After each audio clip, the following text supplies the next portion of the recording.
আমাদেরকে ছোটবেলা থেকে, যেহেতু আমি জেনারেল লাইনে পড়া, ছোটবেলা থেকে ছেলে মেয়ে সমান, ছেলে মেয়ে সমান, ছেলে মেয়ে সমান, সমান সমান সমান, এই যে শব্দটা ঢুকানো হলো যে সমান, এবং এটা এমনভাবে ঢুকানো হলো কার্টুন থেকে শুরু করে প্রত্যেকটা জায়গায়, তো আমাদের জেনারেল লাইনে পড়া আমাদের মেজরিটির মাথায় ঢুকে আছে সমান। পরে গিয়ে আমরা যখন ইসলামের দিকে তাকাই বা ইসলামকে বোঝার চেষ্টা করি, আমরা এই সমান শব্দটার উল্লেখ এখানে পাই না, আমরা ন্যায্যতার কথাটা পাই। এখানে খুব প্রাসঙ্গিকভাবে ইনসাফ শব্দটা খুবই প্রাসঙ্গিক সেই জায়গা থেকে। সমতা নাকি ন্যায্যতা, এই জায়গা থেকে একটা বড় রকম গন্ডগোলের মধ্যে আমরা পড়ে গেছি, যে সমতা নিয়ে কথা বলবো নাকি আমরা ন্যায্যতা নিয়ে কথা বলবো। তো একটা সিম্পল জিনিস হচ্ছে যে কিছু প্রশ্ন, ইভল কোয়েশ্চেন, ঝামেলা তৈরি করার জন্য তৈরি করা যায়। যেমন আমি যদি জিজ্ঞেস করি হার্ট আর ব্রেইন এই দুটা কি সমান নাকি কোনো একটা ছোট কোনো একটা বড়, এই ঝগড়া যদি লাগানো হয়, এই ঝগড়াটা একটা ক্ষতিকারক ঝগড়া।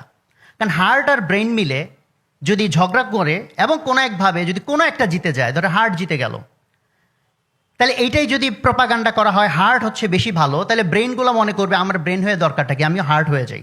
তো বডির মধ্যে দুইটা হার্ট একটাও ব্রেন নাই, তাতে কি আমাদের চলবে কিনা, বা ভাইস ভার্সা বা উল্টাভাবে। একইভাবে একটা তালা বা একটা চাবি, হ্যাঁ ঝগড়া লাগাই দিলাম, তালা বেশি ভালো না চাবি বেশি ভালো। ভাই প্রশ্নটাই একটা দুষ্ট প্রশ্ন, যে কোনটা বেশি ভালো। কারণ যে দুইটা জিনিস সম্পূরক, তখন যদি সেটা সমান নাকি কোনটা বড় কোনটা ছোট, এই প্রশ্নটা ইভেন করা হয়, এই প্রশ্নটা একটা দুষ্ট প্রশ্ন। কারণ যদি তালা আর চাবির ভিতরে বিতর্ক করে জিতেও যায় কেউ একটা গ্রুপ যে তালা বেশি ভালো, তাহলে সব চাবিরা তালা হইতে চাইবে, তাহলে কোনো চাবি নাই সব তালা, তাতে কোনো ফায়দা আছে কিনা। অথবা জিতে গেল চাবি ভালো, তাহলে সবাই চাবি হয়ে গেল, তালারাও সব চাবি হয়ে গেল, তাহলে কোনো ফায়দা আছে কিনা। তো আমাদের বর্তমান সিচুয়েশনে এটাই একটা ইস্যু হয়ে দাঁড়িয়েছে নারী পুরুষ ইস্যুতে। নারী বেশি ভালো না নারী বেশি, পুরুষ বেশি ভালো নাকি সমান, এই প্রশ্নটাই একটা সমস্যাপূর্ণ প্রশ্ন। বিকজ আল্লাহ তাআলা নারী আর পুরুষকে ভিন্ন করে বানাইছেন, সম্পূরক হিসেবে বানাইছেন।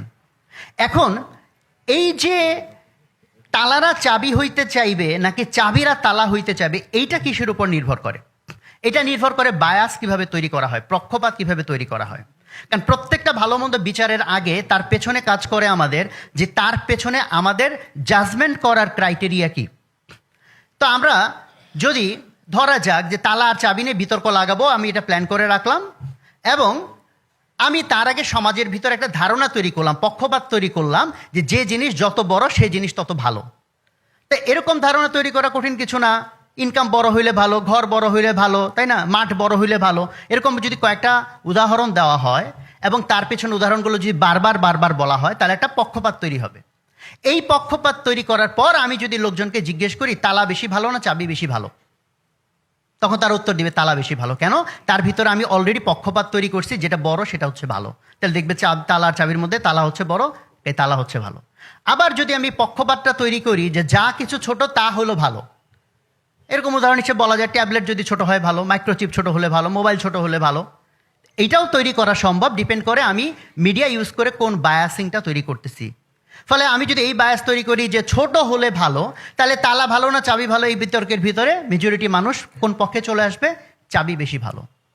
কারণ এটা পক্ষপাত তৈরি করার বিষয়। ফলে আজকের দুনিয়াতে নারীবাদ নামে, নারীর সম্মানের নামে পশ্চিমারা যে রেসিপি নিয়ে আসছে, পৃথিবীর ইতিহাসে নারীর প্রতি জুলুম এই মাত্রায় হয় নাই, পৃথিবীর ইতিহাসে কোনোদিন হয় নাই। কেন হয় নাই?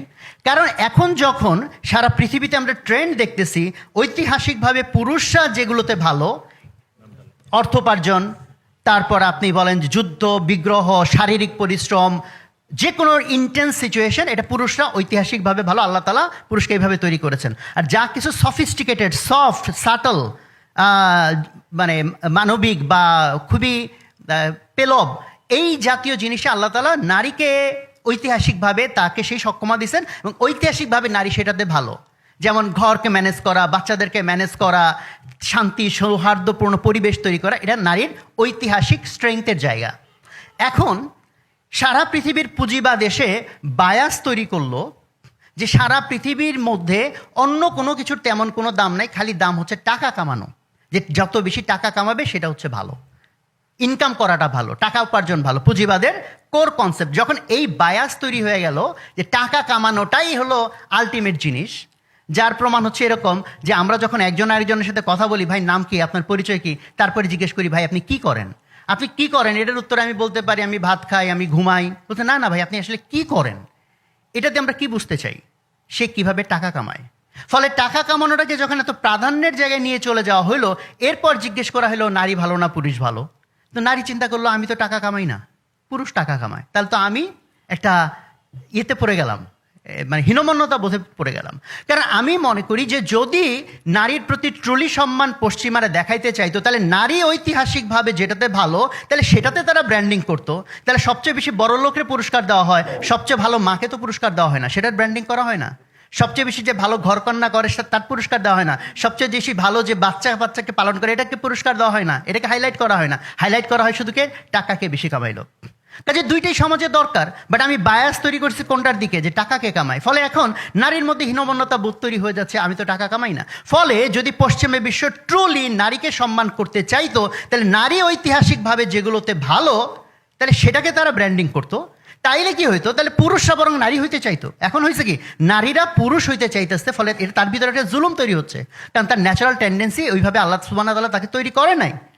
বাট তারা যদি নারীবাদী হয়ে থাকে, তাহলে নারী যেটাতে ভালো সেটাকে তারা ব্র্যান্ডিং করুক, তাহলে বরং পুরুষরা বরং নারী হওয়ার চেষ্টা করতে পারে। বরং আমরা উল্টা দেখতেছি, নারীবাদিতার নামে পৃথিবীর ইতিহাসে সবচেয়ে বড় জুলুম নারীদের উপর এখন চলতেছে।